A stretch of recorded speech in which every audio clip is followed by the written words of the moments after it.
Welcome to Pindar Poetry. We hope you learned something new. This method uses the Xbox Android app from the Google Play Store. Your Chromebook must support Google Play and run Android 8, 0 or higher. Sign into your Chromebook with a Google account before you begin the process. Free up at least 5 GB of storage for the app and updates. Ensure your Chromebook has Bluetooth or a USB-C port for controller support. Have your Microsoft account and Xbox Game Pass Ultimate ready to enable cloud streaming. Open the Google Play Store on your Chromebook and search for Xbox Game Pass.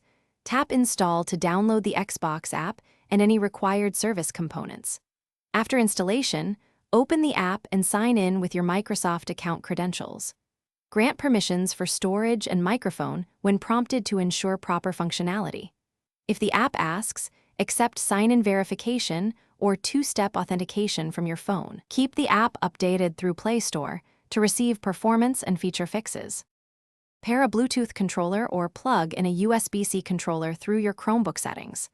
Open Settings, select Bluetooth, and follow pairing steps until the controller appears connected.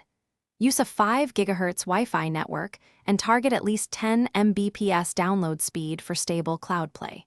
Position your Chromebook near the router to reduce latency and aim for under 50 ms ping. If you experience issues, restart the Xbox app or reboot the Chromebook. Thanks for watching. Consider subscribing if we helped you.